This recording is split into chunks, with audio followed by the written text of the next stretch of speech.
Thank you, and it's a pleasure to follow Hussam Zumlot, and I'm full of admiration, not just for his work as the ambassador from Palestine, but also the amazing energy that he brings to all the events and all of his work, and also the abominable way that his family have suffered in Gaza, in the West Bank, and all over. And I think we should show our support, our thanks, our sympathy and our solidarity with Hussam and all others. And thank you everyone for coming to this demonstration at very short notice, because what happened over the weekend was yet another chapter in the abominable history of the Israeli occupation of the West Bank and of Gaza. And somebody somewhere within the Israeli Defense Force instructed somebody somewhere to bomb a school, knowing full well there were people in that school who were sheltering to try to get to a place of safety. People that had been driven out of their homes to what they believed to be a place of safety, driven from what they believed to be a place of safety to another place they believed to be safe, to yet another place, to yet another place, and they finally finish up in that school which is bombed. Now those bombs didn't come from nowhere. Those bombs are made in the USA, made in Britain, made in France. They are flown to Israel. They're flown to Israel by US aircraft that stop off at RAF Akrotiri in Cyprus on the way, and they're taken there. And those weapons are used to take civilian life and to take the lives of thousands and thousands of Palestinians.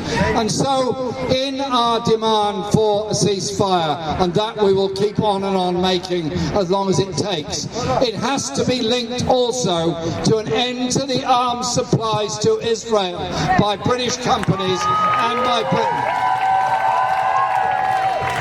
and to link up with those growing number of people in the United States and other countries around the world that have either legally challenged what their governments are doing, as has happened in the Netherlands, as has happened in Canada, or those that are making the political demands at the same time.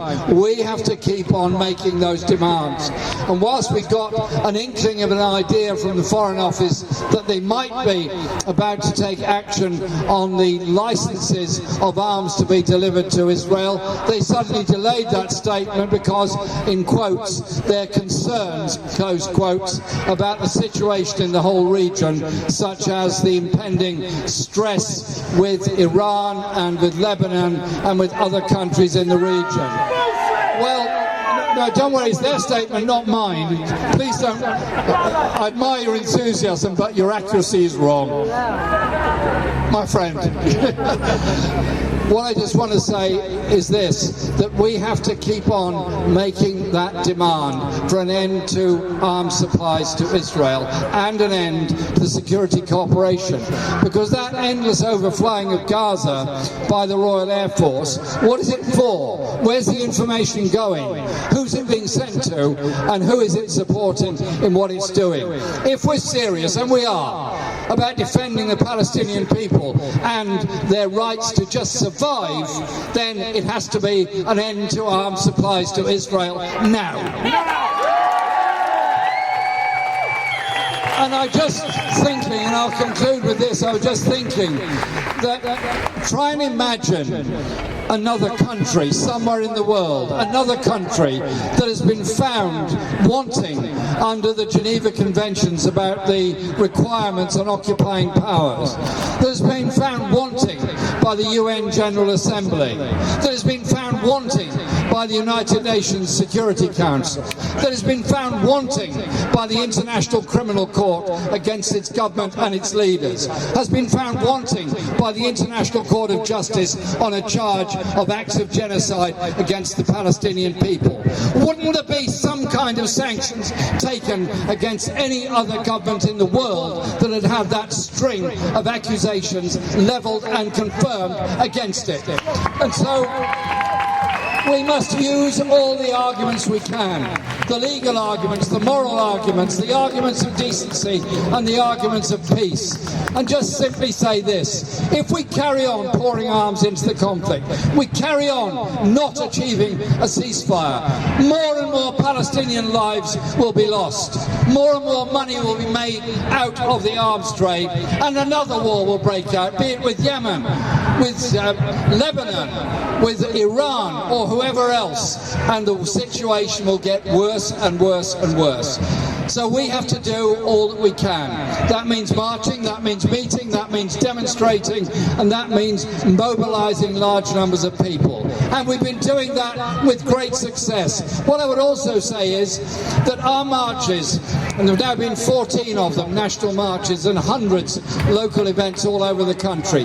Well done PSC, Stop the War, CND, and everybody else that's organised those events.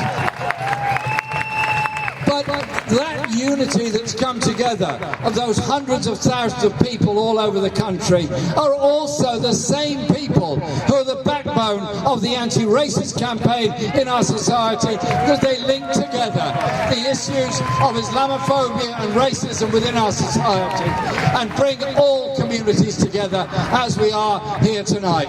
So our message to our government over there, our message to the Israeli government, and our message to the arms manufacturers is: we are not disappearing, we were on your case, and we will keep on making demand. Ceasefire now, cease the arms supplies to Israel, justice for the Palestinian people.